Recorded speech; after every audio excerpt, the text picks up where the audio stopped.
Hey, what's going on, everybody? Thanks for coming back and watching our videos. My name is Nate. Our company is Custom Made by Us. Today's video is going to be it's not a short video. My videos are never short. And why? My followers, you know why. I am a rambling man. I ramble. Let's say yabba dabble. First part of my video is this is going to be my 1 year, kind of a recap on getting into the DTF business and where we are today, how things look moving forward, and how I feel about everything. So back in February of 23, I got into sublimation. Actually, January was sublimation, and realized we couldn't print. Make sure my mic is working. Testing. Yep, it is. I kid you not, I just recorded like a 20-minute video and then realized my microphone was on backwards. This was there, that was here, and that's not how it's supposed to work. Oops. So we got into sublimation first. Water bottles, tumblers, mugs, some fabrics. It has to be like 65% polyester or greater. Always has to be like a white or light color for it to work. So when I realized that, I went out and bought our DTF printer. Bought the printer, it was this month. We bought it in February, but it was not delivered to my shop, my home, until June. Got it in June. So February, March, April, May, June. Finally received the physical printer in my possession, and then waited from June until July to get it working. Getting them scheduled. At that time, they were sending engineers out. It was part of the package deal, but I'm sure they bundled or priced it in there somehow. Technician came out, didn't really know, excuse me, a whole lot about the printer. Kept looking at their phone, reading the document while they kept putting it together. And when you spend that kind of money on a printer, you really would like to have someone there that's the professional on it and can put it together and fire it off and get it printing right away. And that didn't happen. They were supposed to be here for 2 days, 5 hours each day. Second day they came back to run some head cleans and wouldn't fire off right, so they ended up leaving after about an hour. Excuse me. And very disappointed. Very disappointed. And I ultimately fixed it. After they left, I pulled the print head. Went ahead and ran some cleaning fluid through it very gently. You don't want to do it too aggressively because you can delaminate the print head. So I did that, put it all back together, and lo and behold, it worked the way it's supposed to. I take that back. It printed very nice, but I also had a nice offset between the CMYK and my white underbase. They weren't lined up. So, and no one ever went over the process to do a print head alignment. So didn't have any idea. Just a lot of back and forth. So now that I've had the printer for a year, haven't been using it for the full year, would I have done things differently? And my answer is yes. I would have researched more in depth. I only looked into researching DTF printers for maybe a couple of months before I pulled the trigger. But because now that I know what I know, realistically, I could have gotten this printer for probably half of what I paid for it. Now, do I get the US-based support with the printer? No. You get support from the manufacturer, and they're going to be in China. The reality of that is there's a time difference. When it's 7 or 8 o'clock my time, they're getting up to get to work. And that's when I would have to most likely troubleshoot my printer issues would be in the evenings. There is a little bit of a language barrier there. But what we've seen from a support standpoint from the company that we bought our printer from, there is no support. I mean, it's still just as bad as day one. They may be getting better with their support. To be honest, I don't know because I don't use it. Because I don't get responses when I need help. You know, you just open up a support ticket and it's months go by. We had a color issue where colors were off. And they knew it. They tested it. They had the same problem.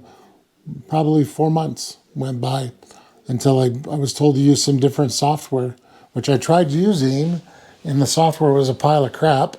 So I went back to using, I have a subscription to Flexi22. And finally got everything dialed in to work. The colors are working right. You know, everything's back. Everything's working the way it's supposed to. Do I like my printer? Definitely. I love my printer. It's never steered me wrong. Never had any major issues with it. It works great, you know, but I think I paid way too much for it. And again, it was to get that US-based support, which I'm not getting. We have a Facebook group for the people that own this printer. It's the same thing, you know, the same thing with all of them. So again, could have gone to China, could have dealt with support after hours, language barriers, probably would have been just the same, if not better than what I have now. There are some US-based companies that will come out and install, provide training and support and consumables. But again, you're going to pay, you know, $25,000 to $35,000 for that setup here in the United States. You know, if you're looking to get into DTF printing as a business, I'm on a bunch of DTF Facebook groups. People wanting to know, how's this printer work? You know, what do you think of this one? Anything you buy that you're going to convert to a DTF printer, stay away from. They're nightmares. You know, they're not like the commercial printers that are out there, like the one that I purchased. You will go crazy trying to keep it running, to maintenance it. If you're technical, I've got a technical background, so I can fix stuff. You know, but if you're not technical, you're not going to fix stuff. If you're buying a converted printer from Alibaba or AliExpress or someone you really don't know, I mean, get ready for the bad part of that business starting. All I see is just negative posts. Like, it's doing this, this doesn't work. Why is this? Why is this off? How do I fix this? I mean, it's just this constant barrage on these Facebook groups of converted printers and how they work. You know, our commercial printers, again, you spend a lot of money for them. At the end of the day, I've got some buddies that are printing, they literally just turn it off. They don't do any maintenance on the head or the capping station. They'll turn it off, and the next morning they'll turn it on. Run a couple of head cleans, nozzle tests, they're back in business. And they're printing volume. You know, so printing volume makes a difference because you got a lot of inks going through the heads. So stay away from converted printers if you can. My printer, again, I love it. It works great. I just don't like the support that comes with it.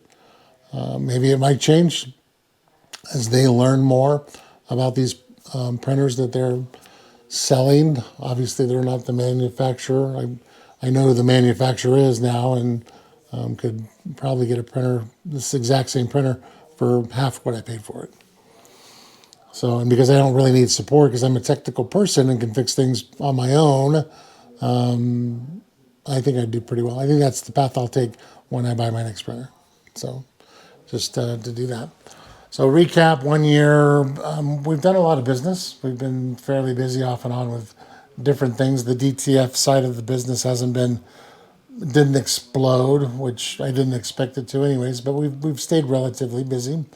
But the other sides of the business are doing well. One thing I see that's a concern, and I'm sure you as a DTF printer, if you're watching this, you feel the same, is DTF transfers wholesale, where you're selling sheets, gang sheets to individuals. It's saturated. I mean, it's like, I need to walk around real quick, get a drink of water. It's like super saturated. You know, you're on a Facebook group for DTF printing and someone says, hey, I need prints in so-and-so state. Who can get them to me by tomorrow? And then all of a sudden there's 400 comments. You know, mute this TV here. Yeah, so now you've got 400 comments. Oh, I do it. Here's my website. I do it. Here's my website. I do it for $3 a square foot. I do it for $2.75. I do it for $2.50. I do it for $2 a square foot, free shipping. And I'm just like, it's becoming this battle. And the downside is a lot of these people that are responding to these posts, they're not running commercial printers. They've got a converted printer, and the quality is not going to be there. I can't be wrong that 400 people that post on a post have $25,000 to $35,000 printer that they print on. I could be wrong, you know, but it's so saturated, and it might be because it's the up and coming thing compared to screen printing, but you know, the reality is it just keeps getting more and more saturated. You know, there's two things that are going to happen. It's either the guys that are doing the converted printers, they're going to go to the wayside because they're going to realize they can't do it. That it's just too much for them to do or maintain, or they're tired of replacing $1,000 print heads because their print head's clogging because they're not printing enough or they're not maintaining their printer.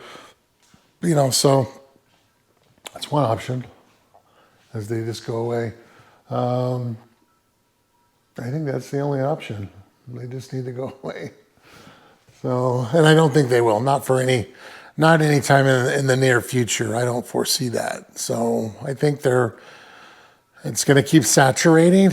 So people that have business that, you know, the downside is everyone wants the cheapest. They want their transfers to be the cheapest. Well, the cheapest isn't always the best option to go with, you know. So, you know, I've seen where I've had probably customers where they, you know, I'm kind of middle of the road on my pricing. I'm $3 a square foot, where, you know, we print excellent quality. I've had some hiccups before.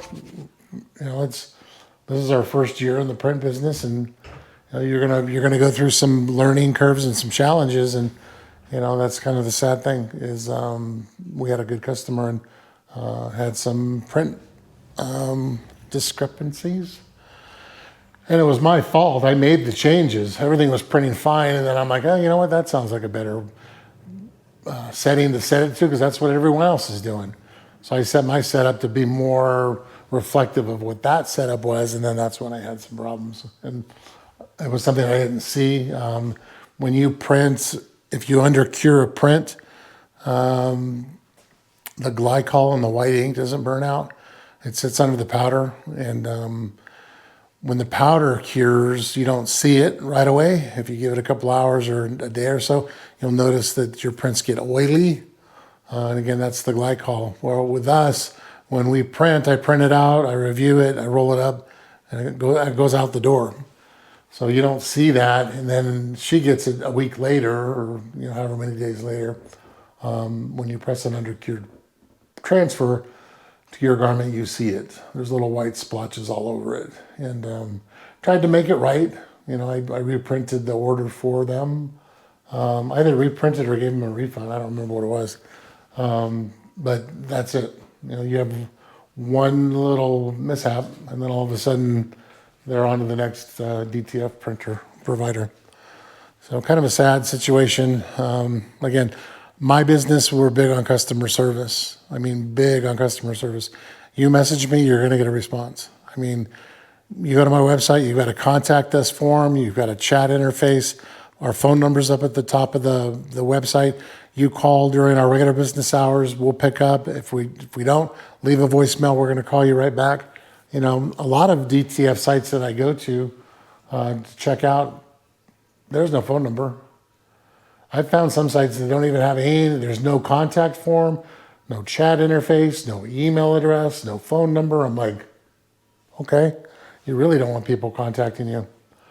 So, and because I pride myself on quality customer care, my IT management business, I've done that for the last 25, 30 years.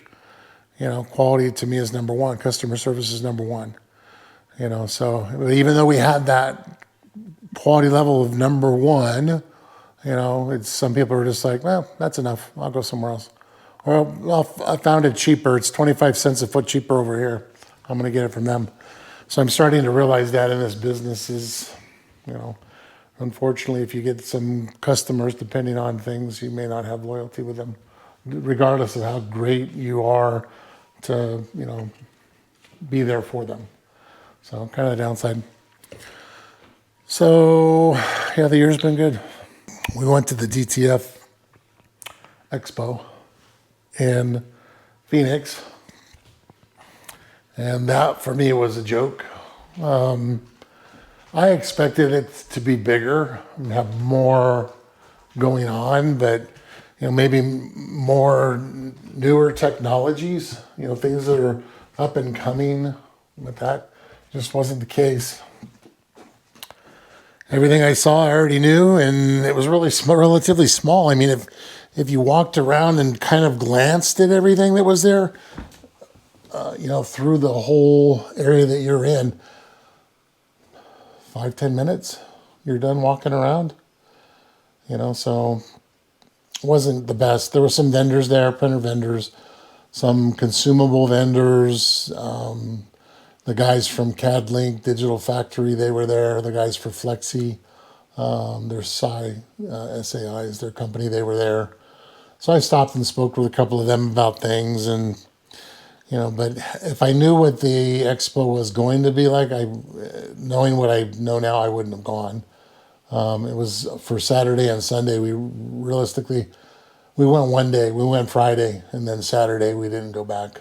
So we had stayed with some friends down in Phoenix. We flew down on a Wednesday. We came back the following Tuesday. Wednesday, Thursday, Friday, Saturday, Sunday, Monday, came back Tuesday. So we were there for a while. But it was nice just to visit with them. I mean, that I kind of look at the trip was what it was for, was to visit with them, because the expo definitely was not worth it. So, I love my printer. Oven shaker's been rock solid. If something's working, don't change it like I did. I'm on my Facebook group, and we get to chatting about stuff, and it's like, well, what do you set your oven to, and what's this set to? I've already been set and working. I don't need to go in and tweak things. Well, you see someone that's got different values than what you're doing, you're like, well, maybe I'll try that. Why do I need to run it up so high if I can run it down lower? That was my thing. It was the oven temperature. I was running around 118 to 120, which was perfect. My transfers weren't browning. The rule of thumb is, you cure your prints and turn it up till they start to brown a little bit. And once they start browning, turn it down 5 degrees, and you'll probably be okay. So, but mine weren't browning. They were perfect. And I went from 120 to 105 on my oven temp. And that was not good. That's what caused my under-cured prints to occur. And again, that was one of our better customers. That's one of the things you don't want to lose, is a customer that has been with you for a term of a good length of time and spends, good money with you. Those are the good clients to keep.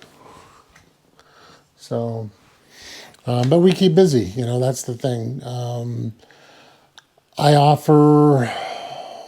don't offer. Okay, so on my website, I do have a DTF print support option where you can buy technical support if you need help with your setup and your systems. Normally, I just haven't been charging for these types of things, and I've gotten to a point where I will spend a half a day helping other people. And for me, that's a half a day where I'm potentially not doing other things where I could be earning money. So I still got a bunch of irons in the fire right now, and I'm helping people and connecting in and looking at settings in their software, and giving them my settings that work best in my software version that I have. And but it's a lot. So at some point, I'm just going to have to cut that and say, hey, I do offer support if you need it, but it's going to be billable time. So there's a link off the website for that if anybody needs help with their system. If I'm on the phone and we have a conversation and I give you some insight, I don't bill for that. It's when I'm digging in. You're having a problem and I'm remoting into your computer with you and helping you with stuff. That's when it becomes billable time. All this talking got me dried out. That's about it. So recap on the year, DTF Expo was crap. This year's already, to me, seems like it's going by too quick. We're already through the second month. So almost through winter in Idaho, which is good for me, not for my wife. She likes the snow. Got my 3D printer, my Bamboo Lab. I had three 3D printers before to begin with. I had a Snapmaker, which is filament FDM. I had 2 resin printers. I still do. The Anycubic Photon, is it the D2? The D2, and then I've got the M3 Max. That's a resin printer as well. So this one is FDM, the Bamboo Lab X1 Carbon. It does have an automatic material system. I'll turn this around so you can see it better. So right up here on top, this is the printer unit down here. So up here, there's 4 rolls of filament. That's where I keep all my filament stored. My humidity in here is like 10, so I don't worry about humidity. But that's the AMS system. Allows me to print stuff like this, the Roadrunner, Wile E. Coyote. I did Marvin the Martian. It's kind of hard to see, but he's right there. And then I've got a little robot family that I did. And then I got Pinocchio and Jiminy Cricket. So that's all I've done with my printer so far. Actually, I did print this AMS riser stand too, that the AMS system sits on. So printed that up. So, but that's all that I got for you today. Annual recap. And I think the recap was good. I don't want to bash any companies. That's just not my nature. Is there support suffering? Yes, it is. You ask anybody in our group, we've got about 70 members in our Facebook group for this printer, and I guarantee you, every single one of them will tell you that they've had issues with this company getting their systems working. So hopefully they can correct that and get things underway, be a better support company and customer service when it comes to this printer. Printer, again, is great. I think I've said it a few times. I love the printer. I don't have any problems with it. It's making me money. But there's still a problem. But it is what it is. I can't change that. We'll see what happens over time. And it's a big investment. When you spend 25, 35 grand, on a printer, you definitely want to make sure you have a company behind it that can support it, that can back it. So that is my video for today. Sorry, nothing out in the shop printing. We've all seen that before, haven't we? If I come up with some more videos on how to fine tune or correct or fix things, I definitely will be putting some of those videos together. If you have some suggestions, if you're thinking about something that you'd like to see, let me know. I'll try to put a video together in regards to that. Could be software related on the computer, something on the printer itself, but yeah, just let me know. So thanks again for watching. If you like the video, please give it a thumbs up. That helps the YouTube algorithms gets my name going there so I can grow the channel. It's been interesting, my channel growth. I'm not real big. I've got like 300 some odd subscribers, but I've gained a lot of friends and people I know because of the channel. They'll come over to the website and start chatting with me or message me on the YouTube videos, and then we kind of, go back and forth on some stuff, and then all of a sudden they're a part of our Facebook group, and we're messaging back and forth more frequently. So, but that is it. If you have any questions, please feel free to leave them down below. Press that subscribe button so you can subscribe to the channel. Click the bell notification so you can get notified when I post new videos. And as always, now watch us listening to me. I appreciate you, and I'll see you in the next video.